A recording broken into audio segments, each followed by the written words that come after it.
sleep is a part of wellness, and wellness requires kind of intentional pursuit over time. And so with sleep, for some reason, we approach it like this is something I'm going to do, and I'm going to make one change tonight and it's going to fix everything for me, right? But the reality of fixing and healing sleep is similar to if you need to make significant changes in your diet or your movement pattern. Those things are best maintained consistently over time by making small changes over time. Sleep is no different.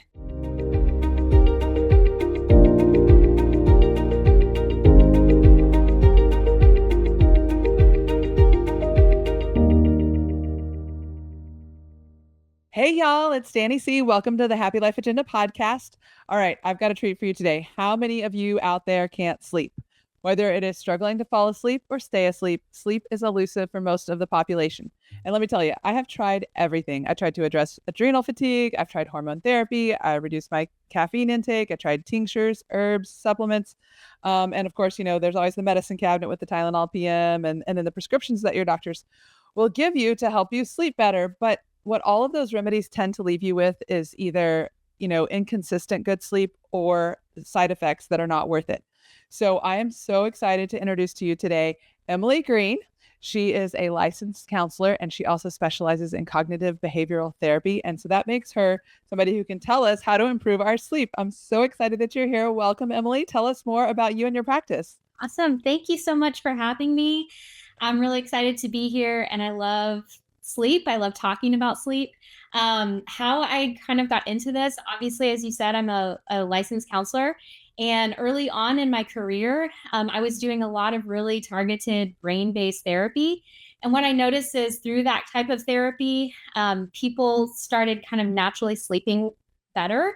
And it was amazing to me because what I noticed with the mental health symptoms that they came in with, when they started sleeping better, their mental health symptoms really decreased rapidly. So I got really curious about all of this and I was like, what is going on with that?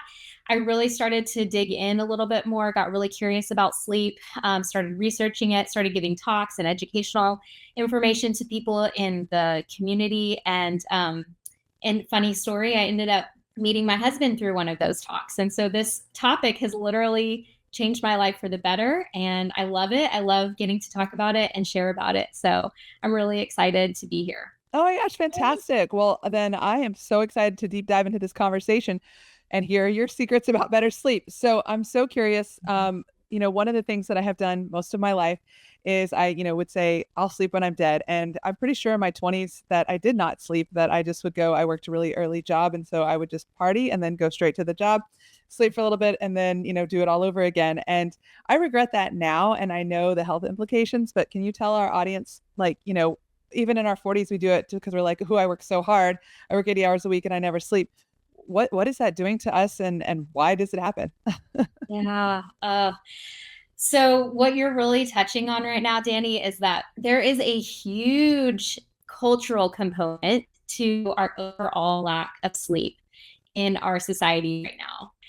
And so what you described is not uncommon. There's a lot of, in the younger generation, like, sleep is going to cause me to miss out. I don't want to miss out on my life. I don't want to be lame. So I'm going to party hard and then go to work and do what I need to do to maintain that lifestyle. And then as we kind of grow up into our career life, we really get into this mentality and mindset of I need to hustle, I need to grind, I need to perform. And so sleep really gets put on the back burner. And so there is a huge cultural component that we need to address when we are talking about healing sleep, because really being committed to healing sleep requires us to really talk back to and overcome some of that cultural component and give sleep the respect and the value that it's due. But that's a whole lot of work and kind of like pushing back against some of those cultural messages. A lot of times I've heard a lot of people talk about, well, if I get the amount of sleep that I need, I feel really lazy. I compare myself to other people. And so some of this is a comparison game, and just respecting your own body, respecting the needs that your body has, and not comparing yourself to another person. Someone else's body is different and it has different needs. And so part of being able to heal your sleep is being able to accept the fact that, okay, I have a unique body and it has certain requirements. And so I'm going to listen to my body. I'm going to try to meet the needs that it's asking for. And part of that is just being able to give yourself that time to get some good, healthy sleep. So, another part of this cultural component that I see is that obviously we live in a time that's past the industrial revolution. We have light, we have electricity, we have Wi-Fi, we have all of these things that keep us really activated and engaged. And so again, another part of that cultural component and addressing that cultural component is saying, hey, all of these things are available to me: electricity, Wi-Fi, Netflix, whatever it is, my computer, my email, all of those things are available to me 24 hours a day. And so it requires me saying, hey, I know that the culture says that I need to check my email at 10 p.m. or I need to be available for a work call at 7 a.m. or, whatever it is. Right. But part of it is kind of setting up boundaries around those expectations of yourself. And sometimes with others too, like, hey, I can't do that at that time of night. Can we reschedule? Can we try at a different time? So a lot of it is, just respecting your body and giving your body what it needs. I think about health in a total sense of health requires us to pay attention to our nutrition, to our movement, our fitness, and sleep is no different. And so if we're willing to kind of pay attention to those other health markers over time, that's something that we can also give sleep the kind of attention and respect that it needs in that same kind of thinking and that same kind of mentality. Yes, absolutely. I have a program called Intentional Wellness, and sleep is one of the pillars of those, because if you skip that, the other factors are not going to function as well. I mean, your gut health is so closely linked to sleep and vice versa. Your sleep is linked to your gut health. So I love that you are including that as a component, because a lot of times we say the nutrition, we say the exercise, but we forget the sleep part.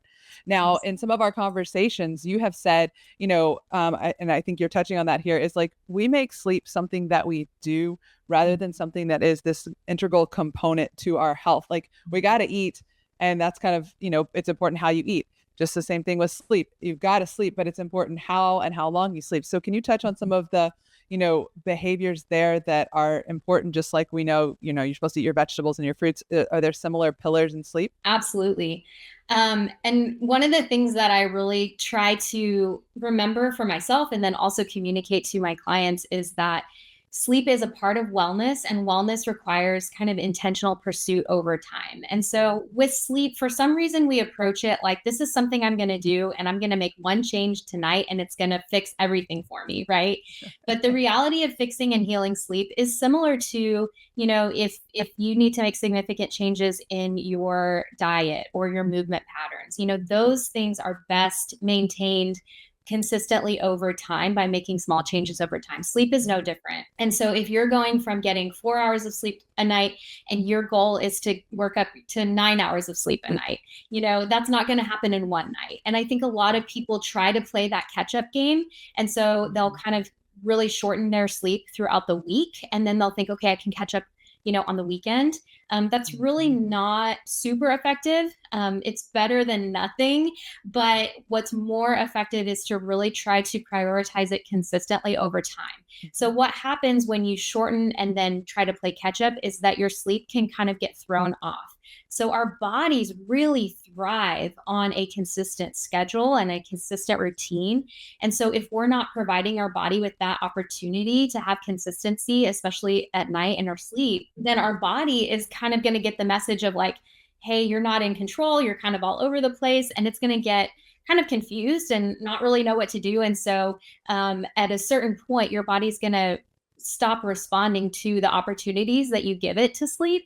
And so consistency is really important. And so you need to really kind of prioritize, people say, go to sleep, go to bed and get up at the same time every night. And our modern cultural opportunities for kind of being activated at all times throughout the day and night, we tend to kind of ignore that, like, oh, that's not really important, you know? So thinking about my life, what is it that I can commit to in terms of a bedtime and a getting up time in the morning? Wow, wow. I like that. The routine, consistency. You started the conversation with individual. It's very individual.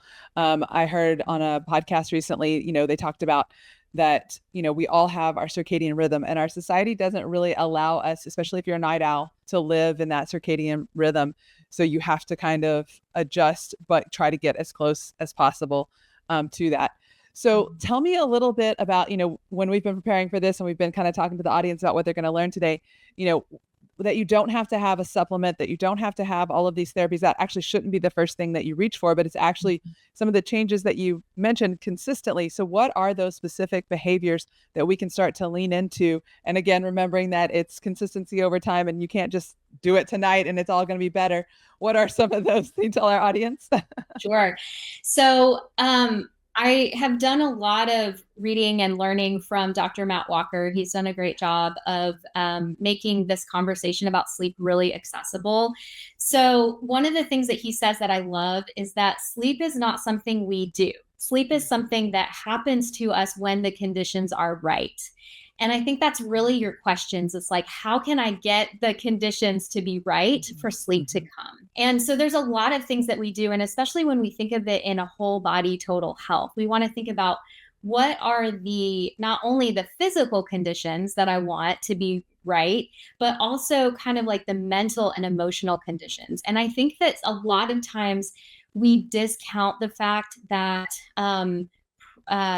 questions or troubles or stressors mentally and emotionally have a huge impact on our sleep. And so, one of the things that it sounds really weird for a counselor to assign this, but one of the things that I assign to my folks who are especially struggling with sleep is I assign a worry time. So set aside 10 minutes every other day or every day, however much you think you need.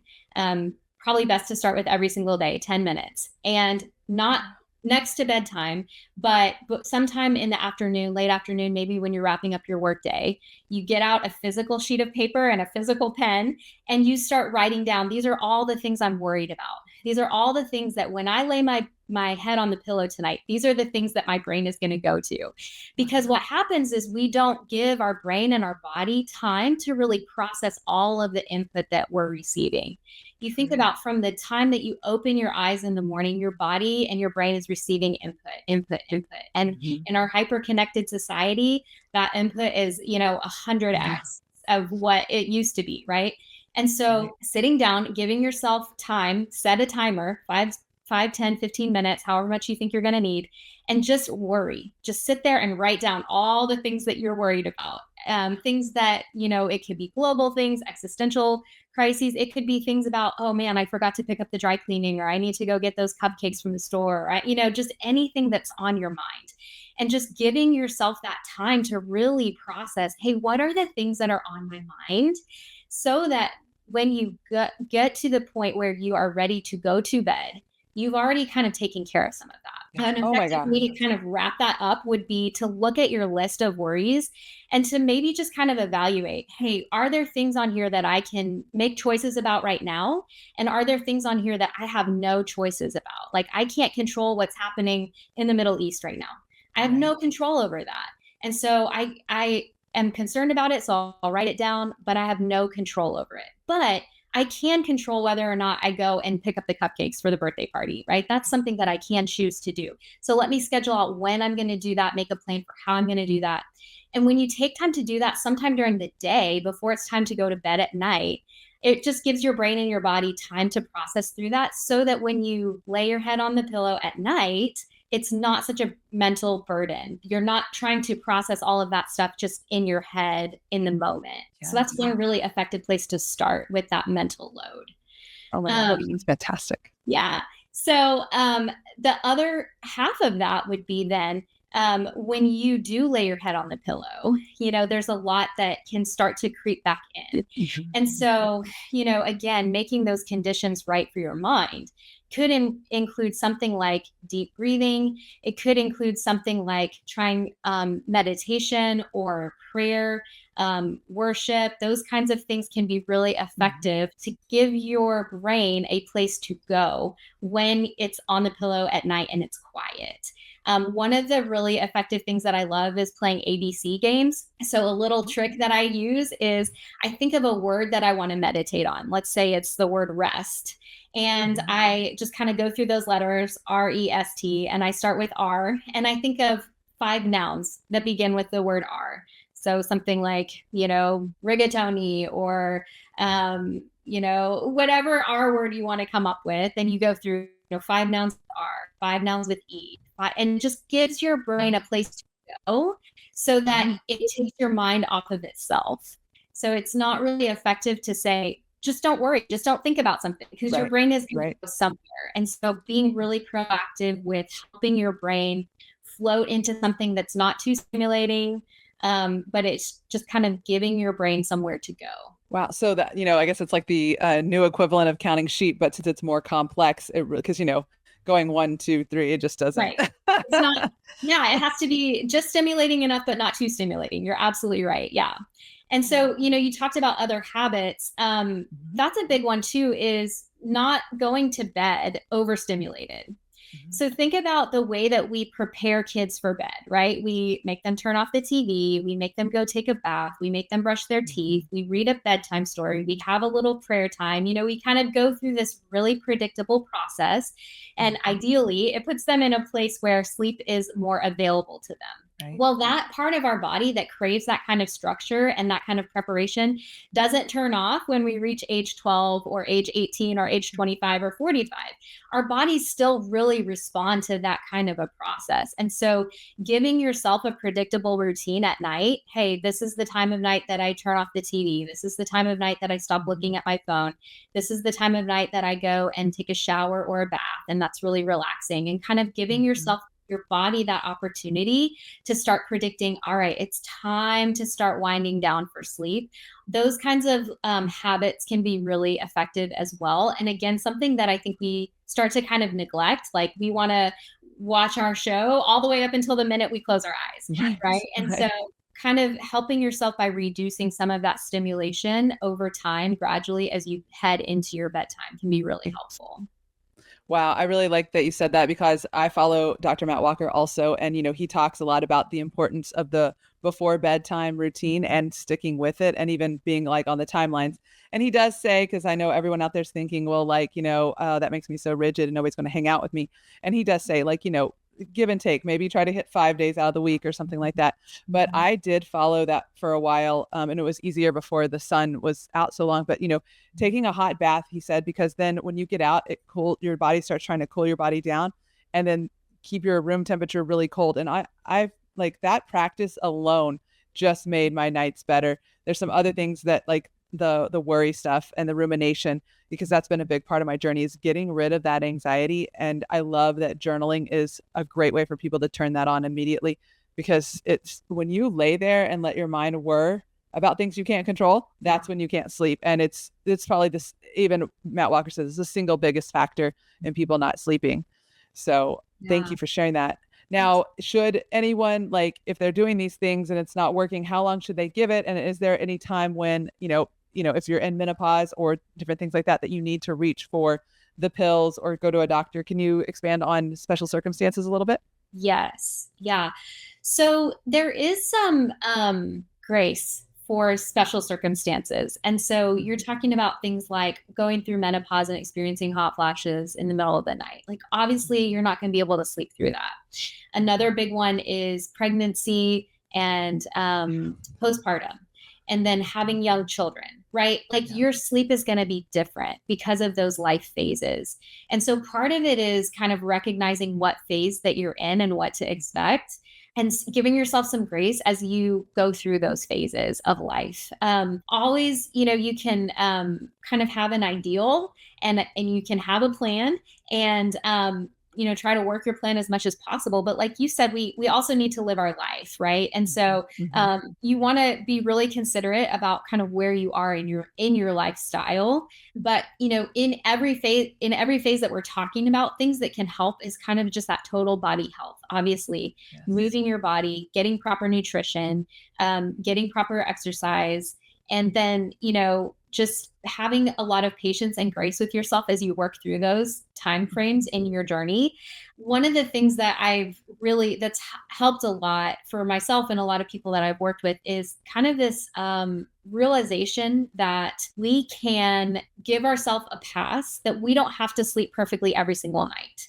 And so if we're having a hard time one night, we can say, hey, that's one night. Or maybe it's a particularly stressful week. We have a lot on our plate at work, or there's something going on in our relationship.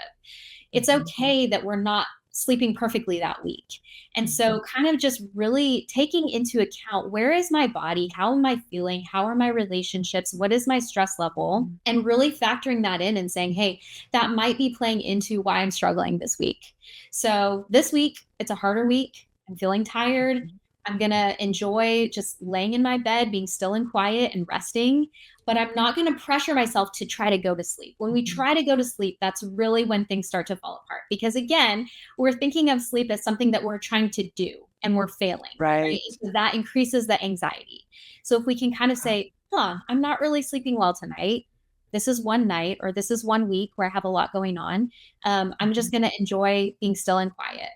Now, if you are not experiencing some of those external factors, like all things considered, things seem to be pretty standard, and you're noticing that you're just wide awake, probably for more than about a week, that's probably when I would maybe try to speak to your physician, or even, go see a counselor. Like, stress reduction is really, really, really helpful in the process of healing your sleep. And a licensed therapist or a counselor or a psychiatrist can help you kind of work through some of that, even with a non-medications approach. So would you say that, if you can't sleep, when I was a kid, my mom used to say, like, we'll just grab a book and read it.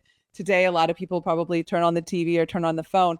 Would you recommend just laying in bed in stillness over, trying to do an activity that's not a screen? Because we all know that that's not really the best way to fall back asleep. Yeah, definitely don't turn on the TV. So what I would recommend in that case is, first of all, a lot of times if you are having a hard time sleeping, one of the first things that you should probably try is to remove the clock from your bedroom. Because again, that anxiety about not being able to fall asleep is increased when you're looking at the time every 5 minutes. Wow. It's been 5 minutes. I can't fall asleep. Oh no, it's another 5 minutes. Oh no, I only have 5 hours left. Oh no, I only have 3 hours left. Right. And so that increases the anxiety. And so if you can remove the clock from your bedroom. And so then if you don't have a clock in your bedroom, you're not checking the time over and over and over again. Sometimes that in itself can help you fall back to sleep, because you don't have that to think about. If you are laying there and you kind of sense, hey, I've probably been awake for at least 45 minutes at this point, that's probably when I would coach you to actually get up out of your bed and go to, even if it's a chair in your room or a chair in your living room, somewhere peaceful and quiet with low light, and flip through a magazine, flip through a book.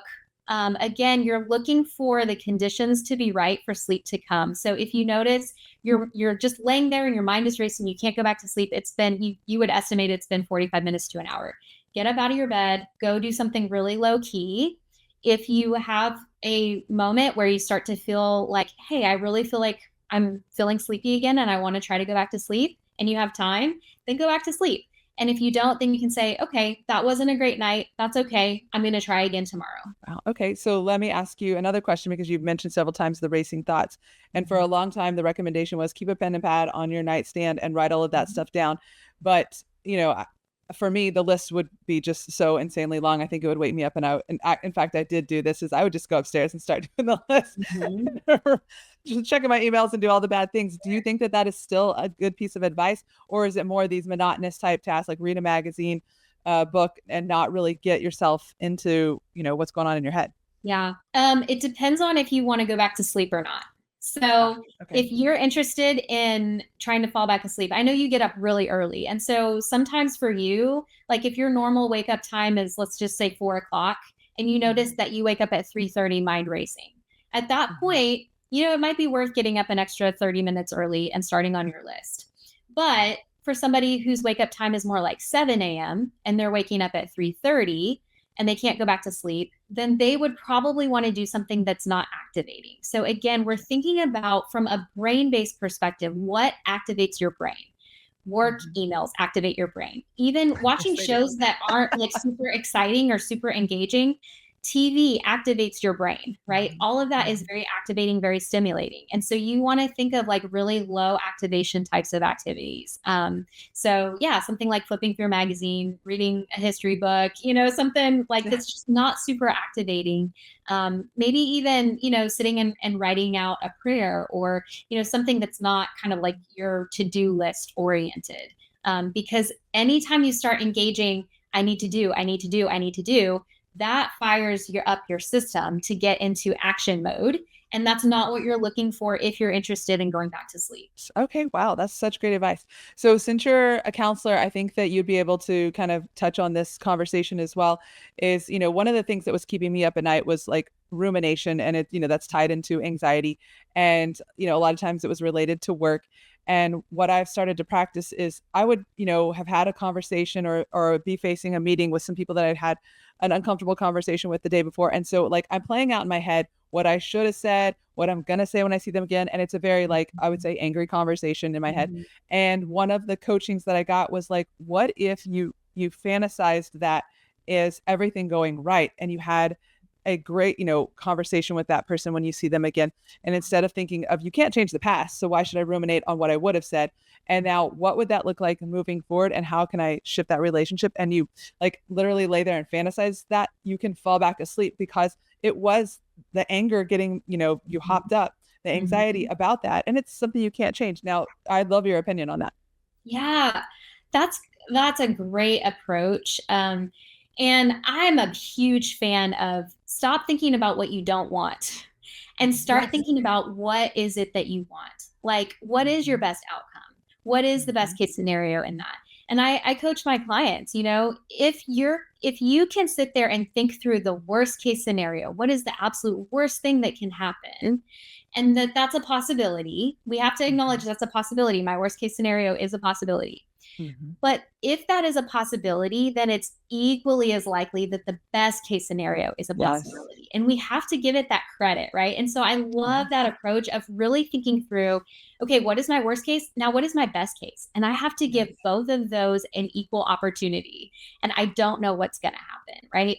So, Mhm. what you're describing is just a perfect example of what I mentioned with the worry time. So, kind of Mhm. thinking about if you're having a difficult conversation or you're anticipating a difficult conversation, if Mhm. you can kind of get ahead of that before you go to bed, like you can kind of sit down and write down with your pen and your paper. This is the thing I'm concerned about. What if they say this? What if it doesn't go well? What if, what if, what if, what if? And really write down all of the things that you're concerned about, and maybe that's a great time to also envision what is my best case scenario and write that out Mhm. too, right? Mhm. And then Yeah. kind of like close the book and put it away. Not to say that it might not come back to your mind, but if it does come back to your mind, then you can give yourself that credit and say, hey, I already thought about that. I already closed the book on that. I'm going to wait until tomorrow before I think about that again. I love that. That's so great. And the journaling is such a key component. And you're giving very specific prompts because I know when somebody's starting out with the whole journaling thing, it can be hard. And so the prompts that Emily's giving are fantastic. Well, thank you so much, Emily, for this conversation because this has just been, I mean, just eye-opening because a lot of us, the first thing we do is think that we have to spend more money and then to maintain our sleep, we have to just keep spending the money. But all of these little behavioral changes that you gave us are going to allow us to sleep better without, affecting our pocketbook essentially. So thank you so much. Do you have Sure. any other final words of advice before we tell everybody where they can find you? Yeah, I would just say again, it's going to be a consistent pursuit of just practicing this over time. So just be really gracious with yourself as you put some of these things into practice. And so, again, sleep is something that's going to come to you when the conditions are right. And so, take care of your brain, take care of your body, and don't stress about it. But definitely something to pay attention to and work towards in your total pursuit of health. Wonderful. Thank you. Well, so if everybody wants to, ask you questions, find you on social media, what is your website? Can you give us that information? Absolutely. So my website is emilygreencounseling.com. And my Instagram is at Emily Green Counseling. So those are a couple places where I hang out, and would love to hear from anybody if you have any questions or more specific questions or concerns about your personal journey with sleep. Wonderful. Well, thanks so much, Emily. And to my audience, I'll be posting all of Emily's handles on my website so you can go and check out her bio and click through to that information. And truly, we do continue these conversations on social media. You'll see clips from this podcast. And so you can engage with those and get more information. Emily and I are always going back and forth on Instagram. She is such a vital part of the Happy Life Agenda group, which brings me to my next point, which is we have a retreat. We are doing events for the Happy Life Agenda, and Emily is going to be running one of our workshops. So if you would like to hear her speak more and get tickets to that, please go to happylifeagenda.com/retreat. And for those of you that book the overnight, you're going to get an opportunity to really mingle with Emily one-on-one and ask her some very specific questions in our living room chat. So that's just one of the reasons that you should head to happylifeagenda.com/retreat. And of course, as always, if you love this conversation, please click subscribe below. Find Happy Life Agenda on social media. And I look forward to seeing y'all next time. Thank you so much, Emily. Thanks.